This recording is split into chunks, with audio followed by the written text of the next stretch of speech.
Hidayatullah DPD Banten 1999, Yayasan Maulana Hasanuddin SIE Pendidikan 2000, PPAS Maulana Hasanuddin Kabid Minat dan Bakat 2001, Tapak Suci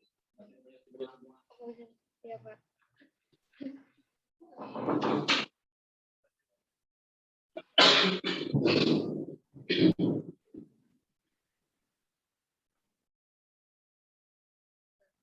Tapak Suci STAIN SMA Banten Sekbid 2001.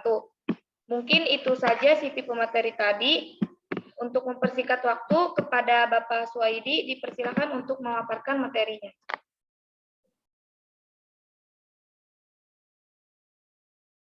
Baik, terima kasih. Assalamualaikum warahmatullahi wabarakatuh. Waalaikumsalam warahmatullahi wabarakatuh. Alhamdulillah wa syukurillah wa la ni'matillah la haula wa la quwwata illa billah. Salatan wa salaman ala Rasulillah. Asyhadu an la ilaha illallah wa asyhadu anna Muhammadan abduhu wa rasuluh. Yang saya hormati moderator, yang saya banggakan para peserta relawan yang saat ini sudah hadir. Kurang lebih di sini ada 15 partisipan termasuk saya dan moderator ya. Jadi ini bukan hanya sekedar jam makan siang, tapi juga jam tidur siang, jam ngantuk siang, dan jam macam-macam. Baik, hari ini tanggal 27 ya. Saya kebagian tugas 2 materi yang menjadi 1. Tapi mudah-mudahan kita bisa percepat waktunya. Karena sesungguhnya materi ini membutuhkan waktu sekitar 6 jam. Tapi di sini mudah-mudahan 30 menit selesai. Dan oleh sebab itu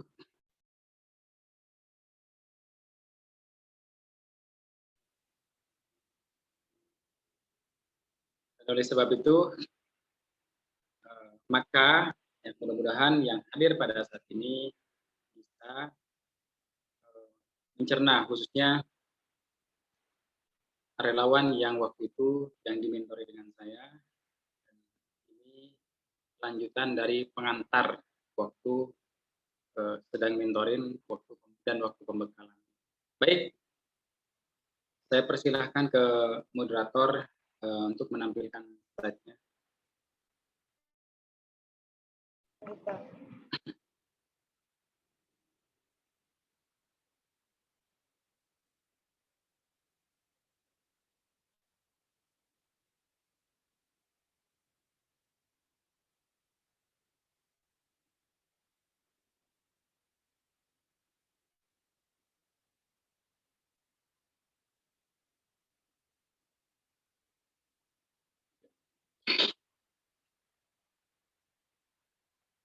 Ada nggak, Pak? Ada. Oke, ini tema yang akan disampaikan hari ini yaitu eksploitasi anak dan TPPO. TPPO itu tindak pidana perdagangan orang.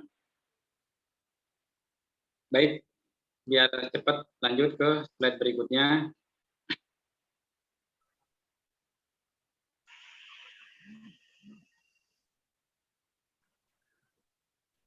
Next. Ini biodata saya.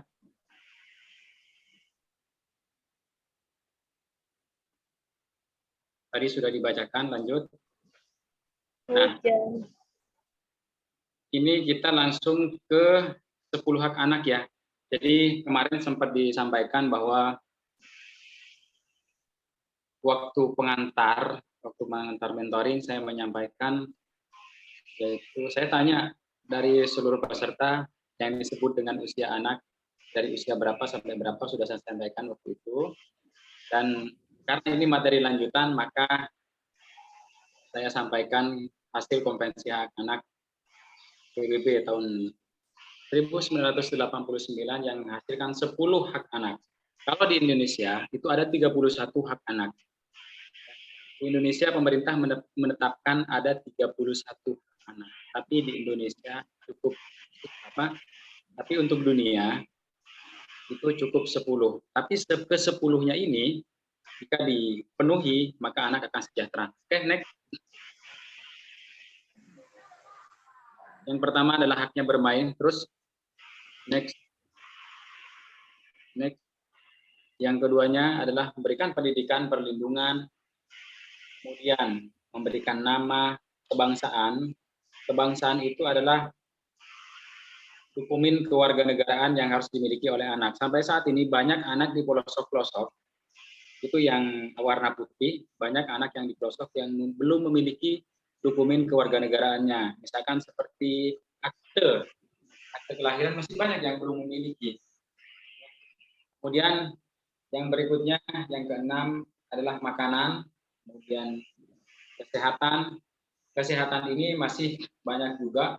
Harusnya kesehatan itu ditanggung oleh pemerintah, tapi rupanya juga banyak masyarakat yang belum memiliki akses untuk mendapatkan berobat gratis dan sebagainya. Kemudian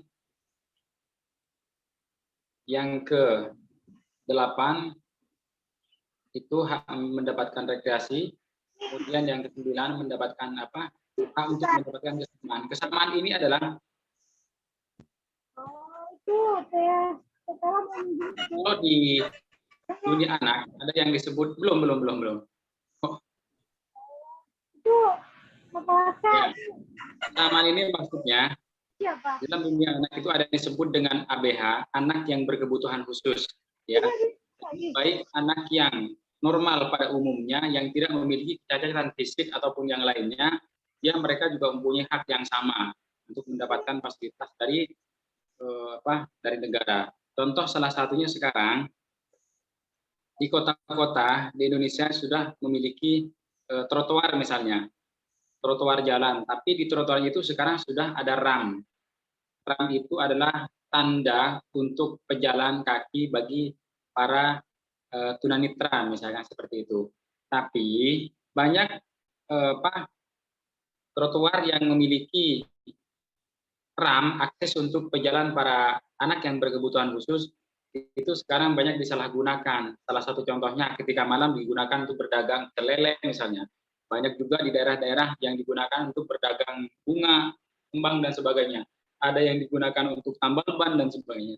Jadi ini banyak sekali yang sudah disalahgunakan oleh masyarakat itu sendiri dan pemerintah terkesan membiarkan. Yang terakhir adalah peran dalam pembangunan. Peran dalam pembangunan itu maksudnya sudah saatnya pemerintah itu melibatkan anak ya ketika melakukan musyawarah. Misalkan dalam keterlibatan di musrenbang, musyawarah pembangunan misalkan di desa, di kecamatan biasanya ada musrenbang, anak tidak dilibatkan. Dan sekarang banyak kecamatan dan desa yang sudah memiliki taman layak anak. Harusnya ketika membuat taman layak anak itu dilibatkan anak.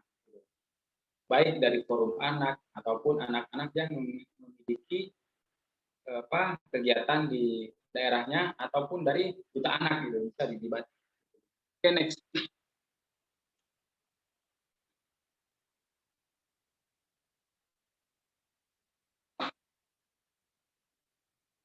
Kemudian kenapa juga anak perlu dilindungi? Karena anak merupakan generasi yang mendatang. Jadi baik buruknya bangsa ini itu nanti bagaimana anak-anak kita yang akan datang gitu. Jadi baik buruknya bangsa kita tergantung dari baik buruknya pola ataupun kemampuan ataupun SDM anak-anak yang sekarang. Baik. Selain itu lanjut anak merupakan amanah ya yang harus kita jaga, yang harus kita lindungi. Kita tidak boleh kalah sama tukang paket. Tukang paket aja kita titipin amanah itu kita lindungi, mereka jaga sampai dengan ke pemiliknya. Baik, selanjutnya teman-teman bisa saksikan ini pemutaran video ya wawancara antara Desi Ratnasari dengan Bapak Aris Merdeka Sirait, Ketua Komnas Perlindungan Anak Indonesia.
Coba moderator itu katanya videonya nggak ada suara.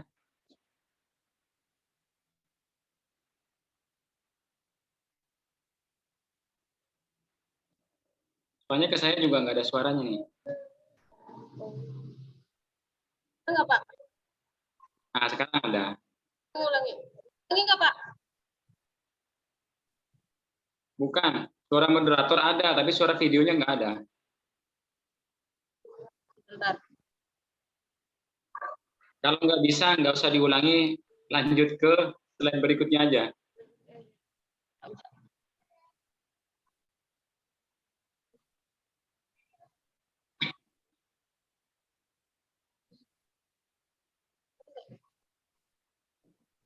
Enggak ada suaranya ya, Pak?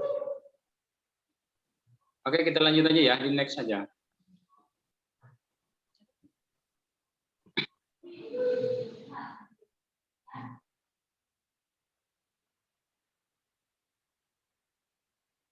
Oke, yang dimaksud dengan eksploitasi anak itu merupakan pemanfaatan anak oleh orang lain untuk mendapatkan keuntungan ataupun materi. Itu ya inti daripada slide ini. Kemudian berikutnya yang dalam Undang-Undang Nomor 35 tahun 2014 itu pasal 66 bahwa pelibatan berbagai perusahaan, serikat pekerja, LSM, masyarakat dan secara ekonomi ataupun secara seksual itu amanatnya, gitu. Itu amanatnya. Tapi nyatanya banyak sekali yang terjadi di masyarakat. Gak hanya itu. Oke, kita lanjut ke slide berikutnya. Itu ada foto. Foto ini saya ambil di tempatnya di lampu merah PCI di Kota Cilegon. Ini exit tol. Dan ini anak dimanfaatkan untuk meminta-minta ataupun untuk mendapatkan belas kasihan oleh orang dewasa. Dan saya yakin ini bukan ibunya itu yang menggendong, bukan ibunya. Jadi waktu itu saya sedang lewat, kemudian lampu keburu hijau, kemudian saya jalan, ternyata dalam hati saya itu nggak tenang saya. Tenang, sudah jauh saya kembali lagi ke jalan itu, kemudian saya muter ke arah pintu tol, balik lagi saya antri sengaja mengambil lampu merah lagi, gitu. Kemudian saya turun, saya minta ibu itu untuk berhenti, untuk pulang, dan dia bilang anaknya sendiri, padahal memang saya kurang yakin gitu, kalau anaknya sendiri nggak mungkin digunakan seperti itu. Tadi, itu cerita Pak Aris itu ada hubungannya dengan gambar ini. Cerita Pak Aris itu jadi banyak anak yang digunakan untuk meminta-minta, mereka dikasih obat tidur dan ataupun obat penenang, dan itu nggak aman bagi anak kecil gitu kan, bahkan buat orang dewasa pun itu kurang bagus gitu kan, itu obat-obatan seperti itu. Tapi sekarang banyak dimanfaatkan oleh orang-orang dewasa pada anak kecil untuk supaya mereka diam, supaya mereka tidak nangis kalau perlu tidur, sehingga orang yang melihat merasa kasihan kemudian memberi gitu. Nah, kabar terakhir saya dapatkan info dari teman-teman bahwa ibu ini sudah pindah lokasi, kalau nggak salah di Grogol. Gitu. Tapi ada hal-hal lain yang sekarang digunakan. Bahkan kemarin sempat ramai di Tangerang itu ada bayi, ya, misalnya anak kecil itu yang dicat silver gitu kan, seperti pada umumnya orang-orang dewasa yang banyak berkeliaran di lampu merah ataupun banyak anak remaja gitu kan, yang sekarang sedang marak. Gitu. Dan itu mereka lakukan karena kita mendukung. Gitu. Apa maksudnya dengan kita mendukung? Karena kita memberi. Saya pernah kumpulkan anak jalanan, gepeng, pengemis itu untuk Kota Serang, dan saya tanya, kenapa kalian bertahan di jalan? Gitu. Jawaban mereka, karena ada yang memberi. Saya tanya, kalau kalian nggak ada yang memberi, apa kalian masih mau bertahan di jalanan? Mereka bilang tidak. Jadi sebetulnya tidak memberi itu jauh lebih baik. Kalau memang mau memberi, sebaiknya memang lebih baik didatengin ke rumahnya, ataupun mereka diberi bantuan yang sifatnya pemberdayaan, sehingga mereka bisa menghasilkan secara ekonomi dan tidak mengganggu jalanan. Oke, next. Ini ada slide berikutnya. Kita lihat bareng-bareng ya. Mudah-mudahan suaranya muncul kali ini.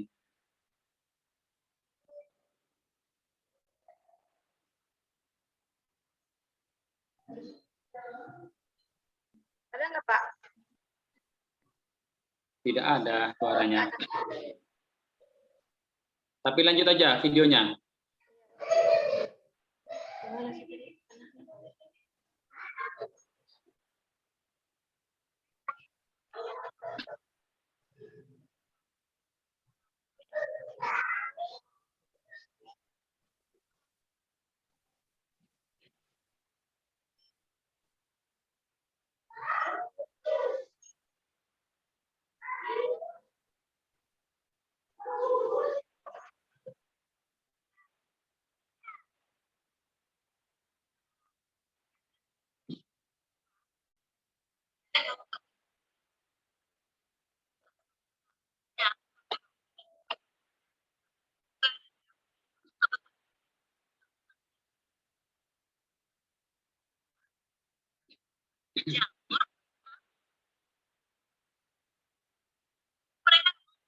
Kok hilang videonya?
Baik, itu sebetulnya videonya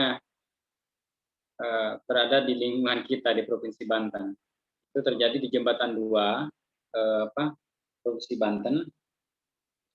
Dan alhamdulillah sekarang sebenarnya udah nggak ada lagi. Mudah-mudahan ini sebagai pelajaran tidak terjadi di tempat-tempat lain ya. Jadi, tapi ada, bukan di sungai, tapi di Pelabuhan Merak. Mereka loncat dari atas kapal, kemudian ada yang melemparkan koin, dan ini sudah pernah jatuh korban. Ada anak yang tenggelam, tidak bisa, ternyata entah seperti apa, entah kenapa atau apa yang terjadi, tiba-tiba anak itu tidak muncul lagi setelah lompat ke dalam itu, dan akhirnya kemudian ditemukan meninggal setelah dicari oleh tim SAR. Oke, next. Ini eksploitasi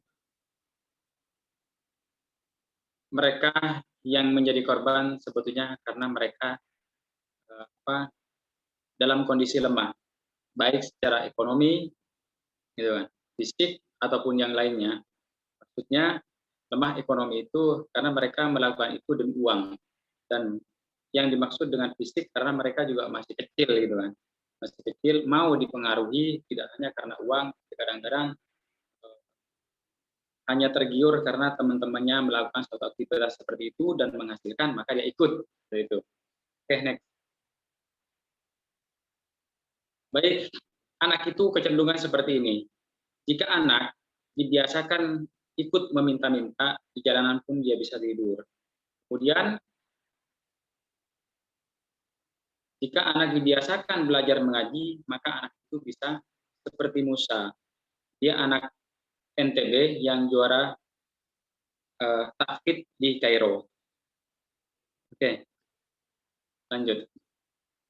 Ini kita sudah mulai masuk ke human trafficking ya. Salah satu contoh videonya ini terjadi di Provinsi Banten.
Oke, belum ada suaranya juga.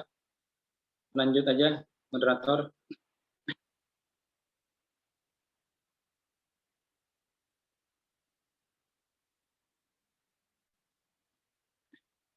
Moderator lanjut aja.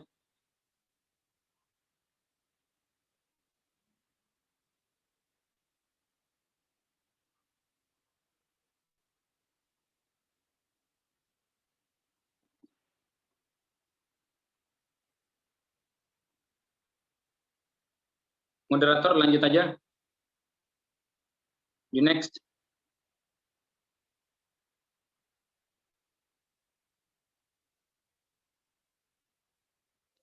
Next.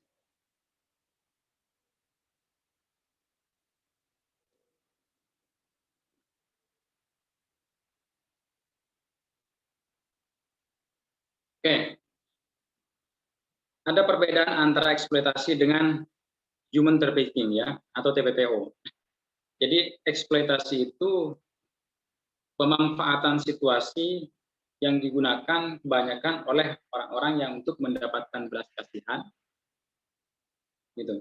Tapi kalau ke TPPO ini modusnya juga pun berbeda. Ini biasanya digunakan untuk diiming-iming, gitu kan. Orang-orang yang mengaku penyalur tenaga kerja, kemudian merekrut orang yang mengaku agen artis lah, kemudian mereka merekrut orang, ternyata di perjalanannya yang akan dikirim untuk bekerja pun ternyata mereka banyak juga di-scam, kemudian digunakan untuk dipekerjakan secara paksa ataupun dipekerjakan secara seksual dan sebagainya. Kemudian juga ada yang direkrut untuk dijadikan artis dan orang-orang itu tertarik, tergiur, kemudian fakta dan kenyataannya mereka disekap, kemudian dijual, apa dan sebagainya. Itu namanya masuknya ke TPPO. Ada juga tidak hanya TPPO itu tidak hanya dilakukan di antar negara, tapi juga banyak dilakukan di luar negeri. Salah satu contohnya bisnis ataupun pelacuran dan sebagainya itu masuknya ke TPPO. Oke, lanjut.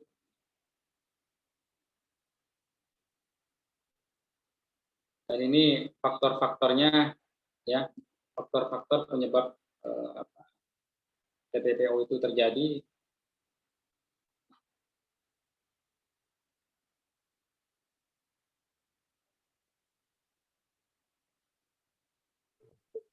Yaitu penyalahgunaan informasi, kemudian kurangnya informasi yang diketahui oleh setiap orang ataupun calon korban. Terus bagi orang-orang itu dianggapnya bisnis yang menjanjikan ya. Jadi dia menggunakan kesempatan bagi orang-orang yang memang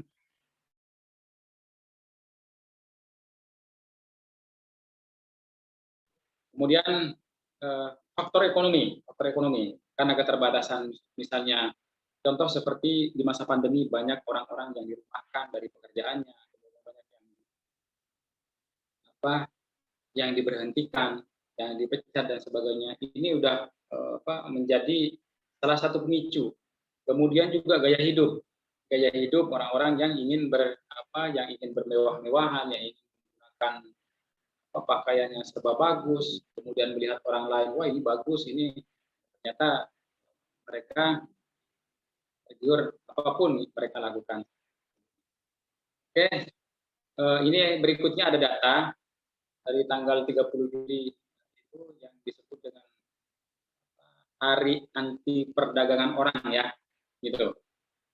Ya ini terjadi karena semakin buruknya ya kondisi di dunia ini, yang hampir setiap negara itu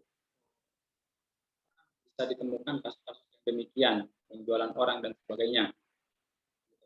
Bahkan departemen luar negeri itu USA, setidaknya ada 25 juta orang yang menjadi korban kejahatan trafficking gitu. Kemudian dari PBB yang terdiri dari 25 entitas itu dan organisasi itu juga menyebutkan hal yang sama. Jadi ini merupakan kejahatan yang luar biasa dan ini sudah banyak tersebar di seluruh dunia.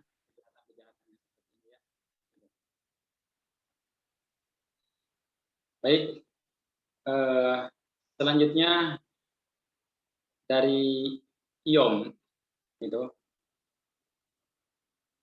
Dari IOM, Catatan International Organization for Migration, ini tahun 2020 ada 154 kasus. 154 kasus itu maksudnya satu kasus itu bukan satu orang, bisa jadi dari satu kasus bisa puluhan, satuan, ataupun bahkan ratusan seperti itu. Jadi terbayang kalau misalkan ada 154 kasus dikalikan misalkan 10 orang sudah ada berapa, dikalikan 1000 orang sudah berapa. Karena pergerakan kasus-kasus seperti ini yang melibatkan antar negara biasanya juga korbannya banyak. Sekali kirim satu kapal atau satu pesawat seperti itu biasanya, yang mereka menggunakan modus mengerjakannya di sebagai TKI ataupun TKW gitu. Kemudian ini data Kementerian Pemberdayaan Perempuan dan Anak juga dari 213 kasus pada 2019 menjadi 400 kasus pada 2020, berarti signifikan ya kenaikannya. Oke, lanjut. Ini data KPAI. Dari hasil pengawas perlindungan anak tahun 2020, TPPO eksploitasinya mencapai 149 kasus, dengan rincian anak korban perdagangan 28 kasus, anak korban prostitusi 29 kasus, korban SK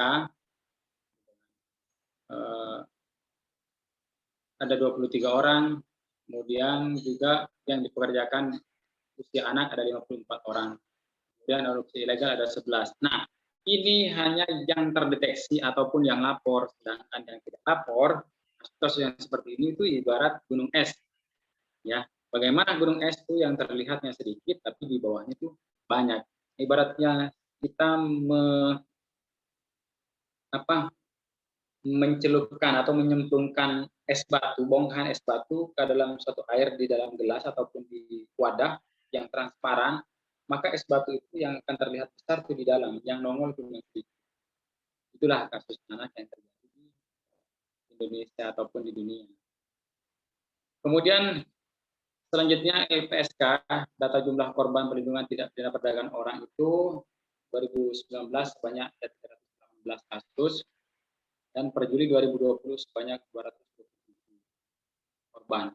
Jadi terus ya, makin hari terus meningkat. Ya, mudah-mudahan nanti kehadiran teman-teman di sini juga bisa menekan angka kasus kekerasan terhadap anak. Maksud saya bukan menekan jumlah data ya, tapi jumlah kejadian. Jadi jumlah data bisa jadi meningkat, bukan berarti itu lebih buruk, bukan.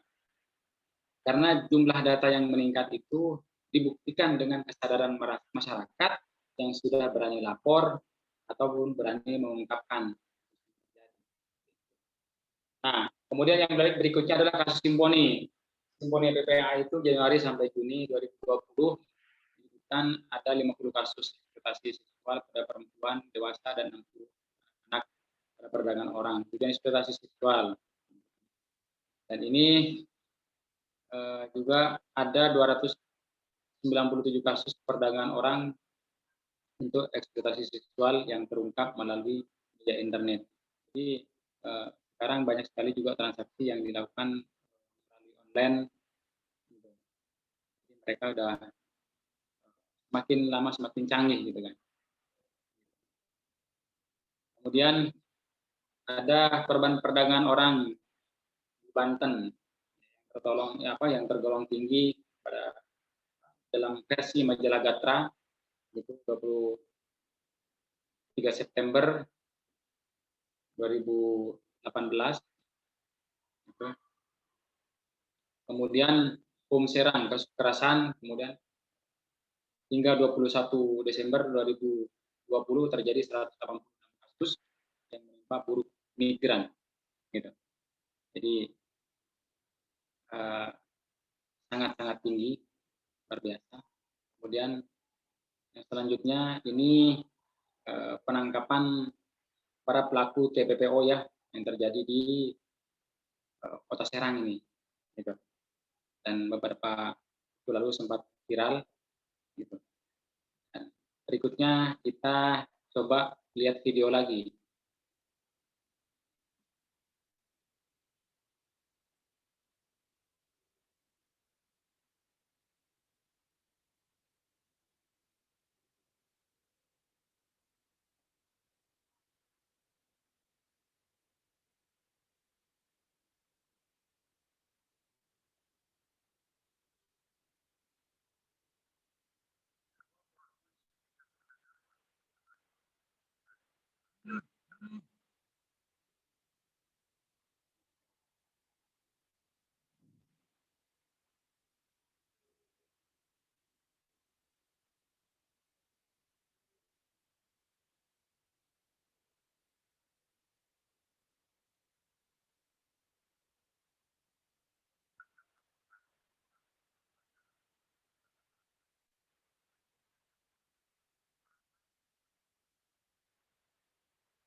Suaranya nggak ada ya, Pak? Oke, lanjut aja ya. Moderator, suaranya nggak ada katanya. Ini kasus waktu para pelaku ingin mengirim para TKW ke Cina, dan mereka tercium modusnya dan ditangkap di Bandara Soekarno-Hatta.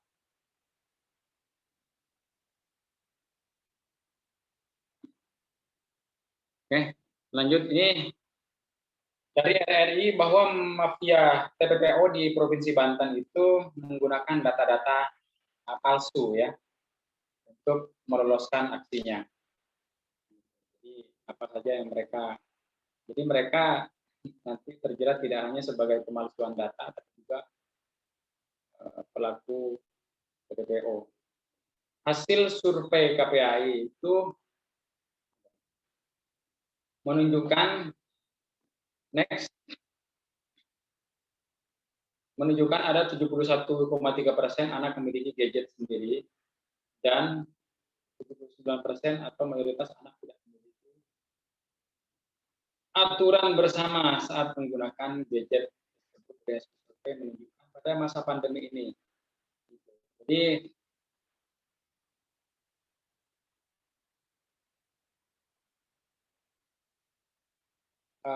di sini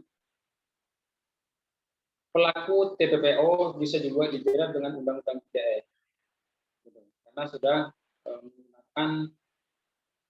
menyalahgunakan teknologi informasi sebagai alat untuk transaksi elektronik untuk menjerumuskan ataupun kejahatan. Oke. Nah ini pergubnya di Provinsi Banten sudah memiliki peraturan gubernur, ya, sudah memiliki peraturan gubernur ke tahun 2011 sampai tahun 2021. Tapi ya banyak sekali peraturan-peraturan yang orang-orang buat, tapi masih belum maksimal. Dan bahkan Banten itu sudah pernah deklarasi, coba next itu pergub-pergubnya sudah saya hapus. Ini salah satu foto, waktu itu LPA juga diundang hadir, saya yang hadir dengan Pak Ketua waktu itu Pak Putri. Nah, ini deklarasi, ya, deklarasi untuk mengakhiri perdagangan orang atau yang disebut dengan 3N. Apa 3N? Nanti cari ya. Itu. Di antaranya akhiri.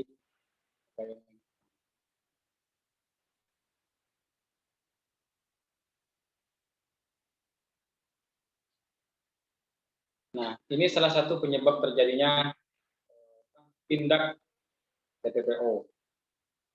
Gitu. Jadi teman-teman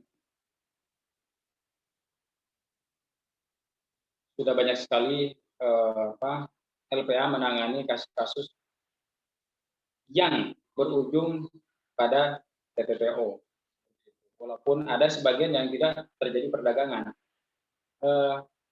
Umumnya banyak remaja atau anak sekolah yang berkenalan di Facebook melalui dengan orang lain, dengan chatting dan sebagainya, sedangkan orang itu menggunakan akun ataupun foto palsu, ya pasti foto yang ditampilkan di Facebooknya itu, kalau laki-laki dia tampilkan foto yang ganteng seperti itu. Itu mereka berkenalan, akhirnya mereka diajak ketemuan, jalan dan sebagainya. Ini LPA sudah beberapa kali menangani, bahkan ada yang di kap sampai berhari-hari, ada yang dibawa muter-muter ke Merak, ke Anjar, kemudian ketemu lagi di Kabupaten Serang, seperti ada. Dan di Kabupaten Serang itu sudah banyak sekali ditanami seperti itu, termasuk di Cilegon, kemudian di Kande, dan di Petir juga pernah terjadi, di Cikesal pernah terjadi. Dan bagi teman-teman khususnya relawan yang punya adik, saudara, ya sebaiknya mengingatkan mereka untuk waspada jika berkenalan dengan orang melalui media sosial, Facebook, dan sebagainya. Karena baru-baru ini ada kejahatan yang dilakukan oleh pelaku yang disebut dengan grooming. Grooming itu maksudnya seseorang itu dia memasang foto wanita, kemudian berkenalan dengan para ABG, dia pura-pura mampu membaca aura sehingga dia bisa meningkatkan aura yang positif katanya jika ia bisa memperlihatkan fotonya yang tanpa kerudung, kemudian naik lagi fotonya yang tanpa baju, yang tanpa busana dan sebagainya. Setelah itu didapatkan oleh orang tersebut, maka dijadikan untuk alat untuk memeras, minta uang, minta ditransfer, minta dikirim pulsa. Kalau tidak, fotonya akan disebarkan ke media sosial. Sehingga korban-korbannya itu pada nurut. Dan ini belum lama itu ditangkap pelakunya, korbannya di 2 provinsi, yaitu Provinsi Banten dan Jawa Barat. Gitu. Oke, yang berikutnya adalah modus perdagangan orang itu bisa jadi asisten rumah tangga, dijanjikan sebagai asisten rumah tangga atau pembantu. Kemudian melalui pekerjaan dengan alasan magang, buta seni, kemudian modus-modus yang lain dan sebagainya yang bisa membuat orang lain tertarik. Yang paling banyak adalah modus kerja ke luar negeri, itu ya yang banyak saat ini. Oke, lanjut. Nah ini ketika terjadi perekrutan asisten rumah tangga, gitu kan, ternyata macam-macam lah. Ada yang memalsukan dokumen, apa yang tidak sesuai dengan janji dan sebagainya.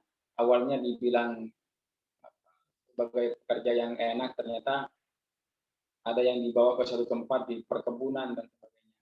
Dan ini banyak sekali.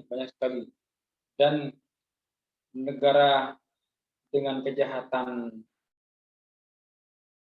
eksploitasi dan TPPO terbesar itu yaitu Burma ya. Burma itu saya lupa tahun berapa itu pernah menyekap anak-anak sebanyak 20.000 dari daerah-daerah asal dan juga dari luar. Itu mereka disekap di tengah hutan, dipekerjakan secara paksa untuk menanam dan merawat pohon-pohon coklat gitu. Dan coklatnya pun hasil dari coklat-coklat yang dihasilkan ya, yang dihasilkan oleh para pekerja paksa itu dia diekspor, kemudian menjadi coklat yang terkenal dan rasanya enak. Kalian pasti tahu coklat yang terkenal dan enak itu pernah yang bekerja itu adalah orang-orang yang disekap dengan hutan, yaitu negara Burma.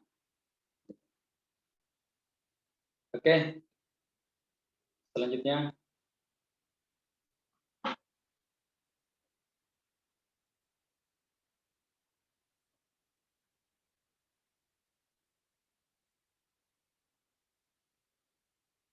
yaitu buta seni atau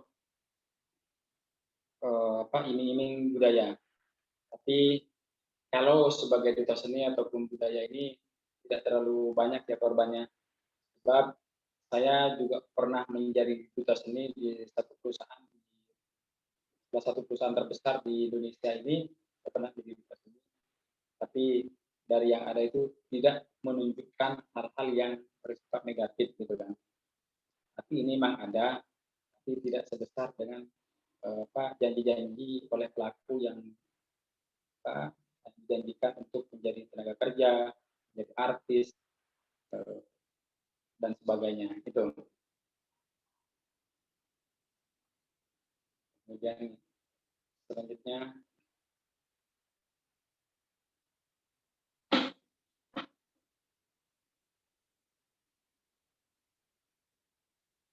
dampak ya, dampak ataupun tindak pidana perdagangan orang itu anak-anak bisa mengalami hambatan dalam tumbuh kembangnya, baik secara fisik maupun secara psikis, itu sudah pasti.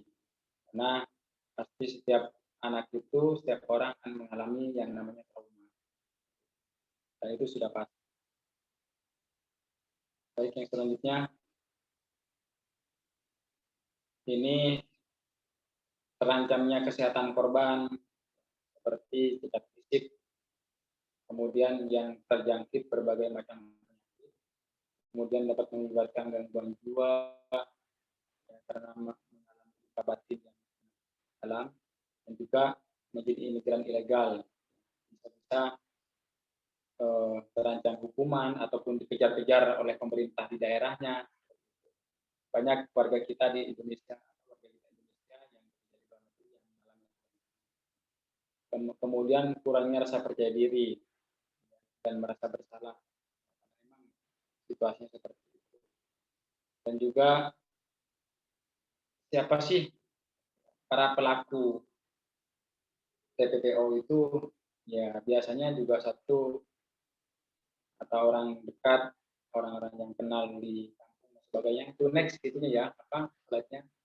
Kemudian oknum-oknum perusahaan, pengelola tempat hiburan, kemudian pegawai pemilik perusahaan, sindikat, agen, jasa travel, dan oknum aparat pemerintah pun ada yang terlibat seperti itu. Slide-nya next ya, lanjut. Oke, dilanjut juga. Ini para pelaku-pelaku, orang-orang yang bisa melakukan tindak pidana perdagangan orang. Salah satu modusnya itu adalah biasanya para pelakunya adalah orang terdekat dan sebagainya. Itu silakan dilanjut.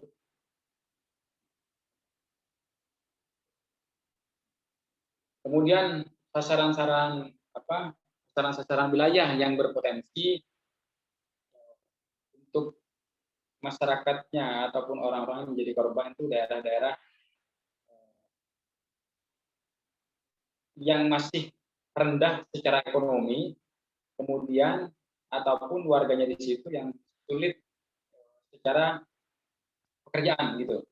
Jadi di Jawa Barat itu banyak sekali daerah-daerah ya yang memang orang-orangnya banyak melakukan kerja-kerja apapun yang mereka kerja. Gitu. Termasuk daerah Indramayu itu banyak sekali ya, orang-orang yang menjadi korban atau orang yang mengorbankan dirinya gitu kan. Banyak dinas ataupun kerja di tempat-tempat hiburan malam.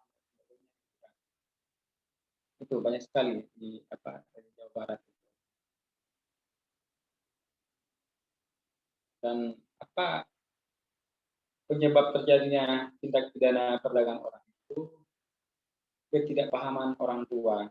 Jadi ketika ada anaknya ditawari pekerjaan ke luar negeri misalkan, oh ya udah berangkat aja gitu. Dan gaya hidup yang misalkan sudah menjadi tuntutan ataupun putus sekolah ya gitu. Jadi kadang-kadang latar belakang pendidikan orang tua itu mempengaruhi. Jadi mereka lebih memilih bekerja daripada belajar. Nah, yang selanjutnya adalah next peran serta masyarakat. Ya ini sangat penting sekali. Peran serta masyarakat itu ini sebetulnya amanat dalam Undang-Undang Nomor 35 tahun 2014 pasal 72 itu bahwa keterlibatan semua pihak ya untuk melindungi anak-anak kita khususnya gitu. Jadi baik itu lembaga pemerintah, lembaga swasta, badan usaha, kemudian mass media, perorangan pun gitu. Itu sudah diamanatkan dalam undang-undang. Disinilah peran kita, jadi kita perlu terus terlibat. Oke, selanjutnya. Lanjut. Next. Nah, inilah tipsnya, yaitu untuk orang-orang di sekitar kita ataupun anak kita, yaitu agar lebih menghargai anak dan bersikap adil, kemudian mendengarkan perasaan anak. Poin kedua ini banyak itu sederhana, tapi banyak orang yang tidak bisa melakukan. Jadi dengarkan keluhan anak. Orang tua kadang-kadang tidak peduli dengan hal ini, sehingga banyak anak-anak kita yang curhatnya bukan kepada orang tua, bukan kepada teman, bukan kepada orang dekat, tapi curhatnya kepada media sosial seperti Facebook, Instagram dan sebagainya itu ya. Kemudian yang ketiganya adalah ungkapkan apa yang tidak suka oleh anak itu, oleh kita gitu kan. Itu diungkapkan. Kemudian yang keempat adalah memperingatkan lebih awal jika ada hal-hal yang kurang baik gitu. Terus kita sebagai orang yang lebih dewasa, ataupun kita sebagai calon orang tua ya, ini sebetulnya selain ini diperuntukkan untuk para orang tua ketika nanti kita semua calon orang tua dan ada yang calon orang tua, itu yang menghindar ketika marah, menghindar ketika marah. Jadi agar anak itu tidak sangat menderita, sebab apalagi marah satu kali membentak misalnya, sekali membentak anak itu adalah 1 juta sel dalam otak anak gitu. Jadi 1 juta sel itu rusak sekali membentak, sekali marah, sekali anak ketakutan. Jadi hati-hati mulai sekarang, kita bisa menjadi orang yang bisa berubah diri ya gitu. Kemudian yang terakhir adalah berupaya lebih akrab ya, berupaya lebih akrab sehingga ada orang tua yang anaknya nggak mau digendong dan sebagainya, karena alasan klasik, nggak hanya terjadi di sinetron, banyak sekarang orang yang gini, yang bekerja berangkatnya subuh, anaknya masih tidur, kemudian pulangnya malam, anaknya sudah tidur, besoknya berangkat lagi, seperti itu sirkulasinya. Jadi tidak punya kesempatan ketemu dan bermain. Oke, selanjutnya ini salah satu pesan-pesan ya, jika anak dibesarkan dengan celaan, dia akan belajar memahami. Jika anak dibesarkan dengan permusuhan, dia akan belajar berperang. Jika anak dibesarkan dengan penghinaan, dia selalu mencari diri. Jika anak dibesarkan dengan toleransi, dia belajar menahan diri. Jika anak dibesarkan dengan motivasi, dia belajar percaya diri. Jika anak dibesarkan dengan dukungan, dia akan belajar menghargai. Jika anak dibesarkan dengan perilaku baik, dia belajar keadilan. Jika anak dibesarkan dengan aman, dia belajar menaruh sayang dan persahabatan. Dia akan belajar menemukan kita dalam setiap peristiwa kehidupan. Itu saja barangkali dari saya. Terima kasih. Mudah-mudahan bermanfaat untuk kita semuanya. Lebihnya mohon maaf. Assalamualaikum warahmatullahi wabarakatuh.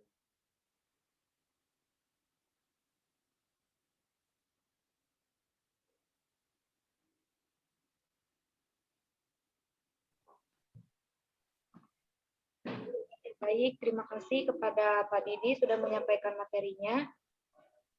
Sekarang kepada peserta relawan yang ingin bertanya dipersilahkan.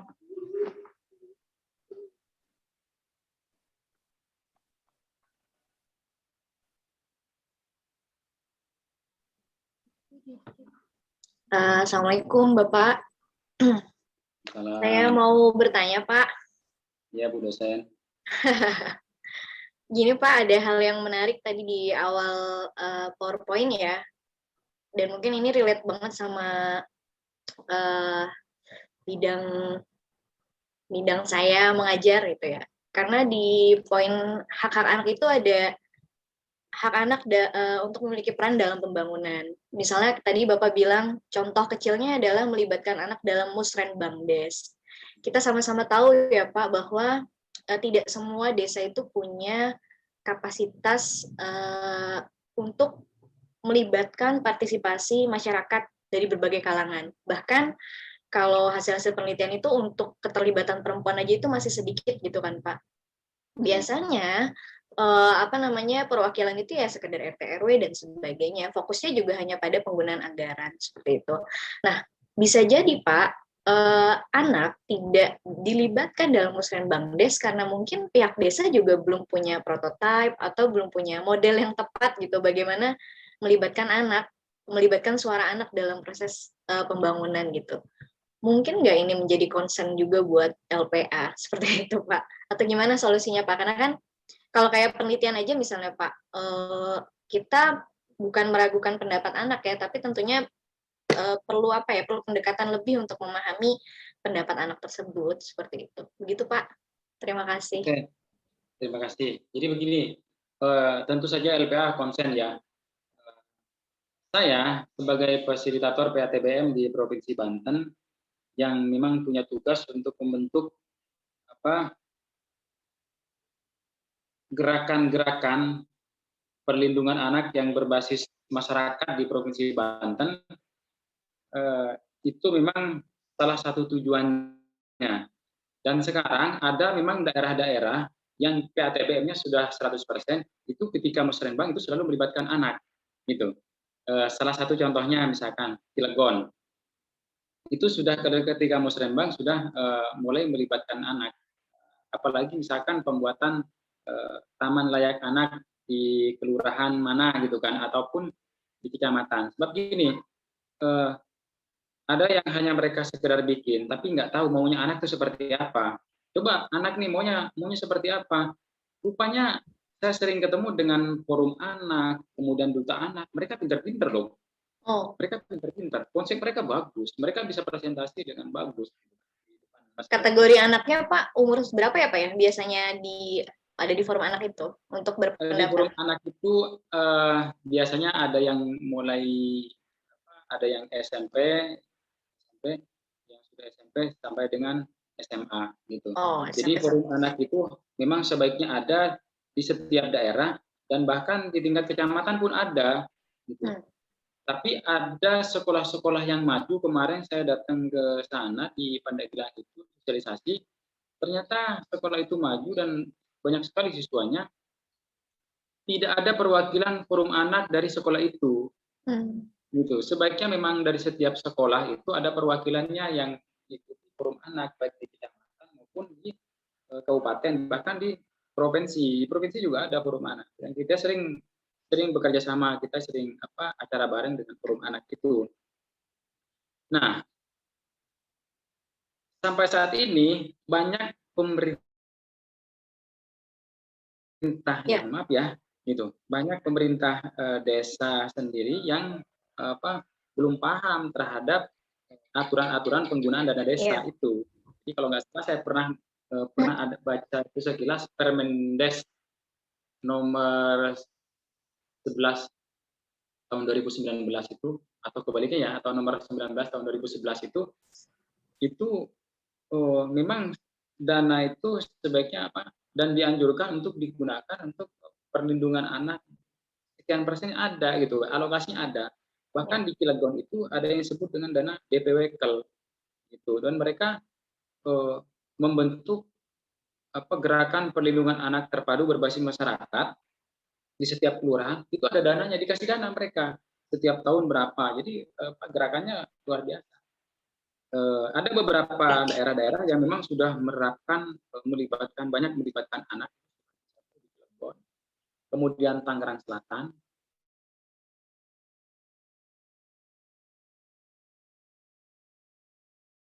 sudah mulai bahkan kalau tidak salah juga forum anak nasional itu dari Lebak itu yang juara nasional gitu.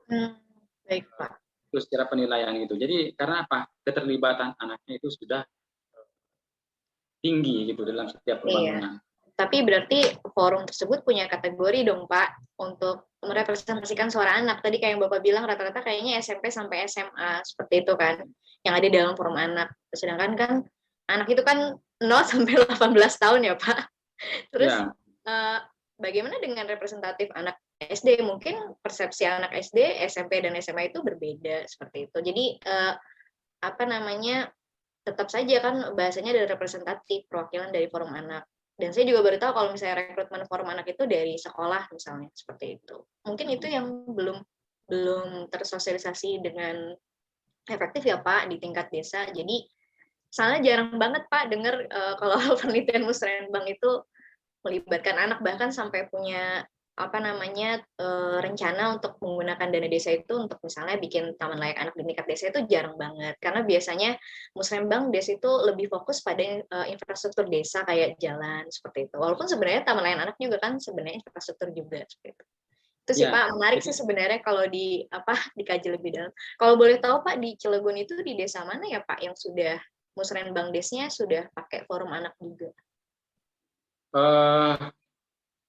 di Cilegon itu kalau nggak salah di Jombang Kali itu sudah menggunakan melibatkan anak gitu kan. Tapi memang tidak semua ini ya, belum semua kelurahan karena gini, rata-rata yang melibatkan anak itu sampai sekarang itu masih terkait dengan program yang ada hubungannya dengan anak. Oh, baik. Kayak gitu, iya. Karena tadi masih menganggap bahwa Musrenbang itu mereka fokus kepada pembangunan infrastruktur gitu kan. Tentunya pembuatan taman juga itu taman layak anak, misalkan desa membuat taman layak anak itu sebenarnya sudah termasuk infrastruktur karena infrastruktur itu tidak hanya bangunan dan jalan seperti itu. Iya, Tapi ya memang belum semuanya, tapi sudah sebagian bahkan dari PATBM-nya yang belum 100% pun ada yang sudah menggunakan atau melibatkan anak untuk musrenbang, tapi nggak semuanya. Karena begini, kegiatan-kegiatan itu ketika ini kalau yang pembentukan forum anak itu kan memang dari dinas ya, dinas pemberdayaan itu yang punya wewenang. Tapi ketika pemerintah desa dan kecamatan itu diundang untuk acara-acara seperti itu, untuk pelatihan dan pemberian pembekalan, pemahaman dan sebagainya, itu biasanya yang hadir bukan lurah ataupun camatnya. PKK ya. Nah, kalau nggak stafnya, ibu-ibu PKK, kemudian kader posyandu, gitu. Jadi setelah pulang dari situ, ya udah pulang ke rumahnya. Apa hasilnya? Ya nggak tahu. Yang penting kan hadir ketika diundang, gitu tuh. Iya.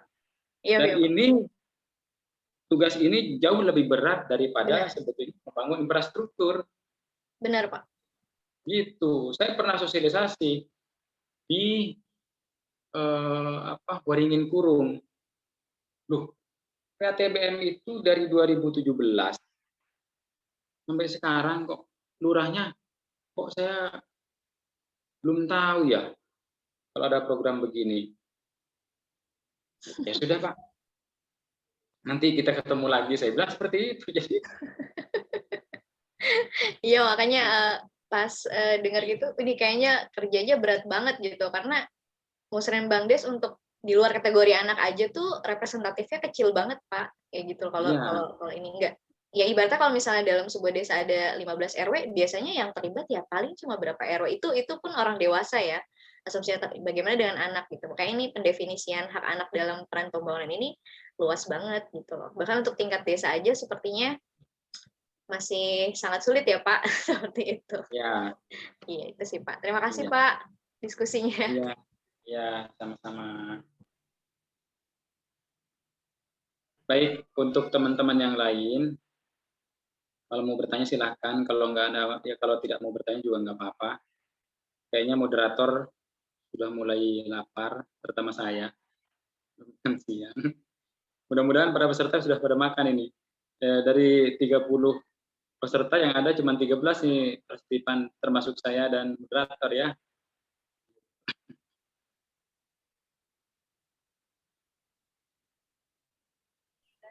Silakan bertanya. Moderator. Gimana ini Pak? Lanjut apa gimana Pak? Kalau sudah tidak ada ya sudah ditutup aja. Oh, iya. Saya sudah mengakhiri dengan salam tadi di akhir sesi saya. Jadi sekarang sebelum ditutup kita ini dulu ya Pak, sesi screenshot foto bersama buat ini. Iya. Oke, foto bersama. Yang lainnya tolong ini ya on cam.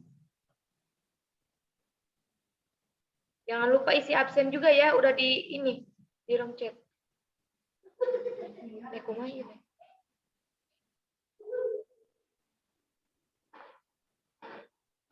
Kak Rohmanul Hakim, Aulia Usmu semua.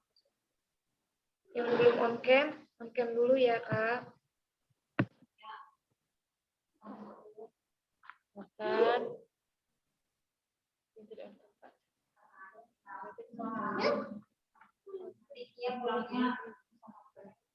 Satu, dua, tiga.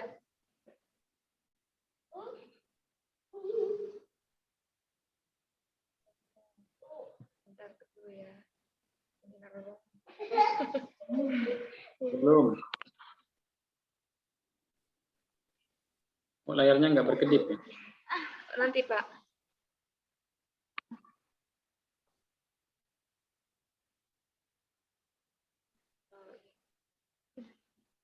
Udah, Pak. Itu Mbak Niki dari tadi senyum, belum dipoto-foto juga. Udah selesai. Udah selesai. Nggak ada aba-abanya, Pak. Nanti mata apa lagi merem lagi fotonya. Udah nggak sempat senyum Iya, tuh. udah. Iya, Ini udah makanya. ditutup. Nggak ada 1, 2, 3-nya. Ya. Emang nggak ada? Tadi udah, Kak. Tadi 1, 2, 3, ntar dulu ya. Oh. Nggak apa-apa deh, Pak. Alhamdulillahirrahmanirrahim.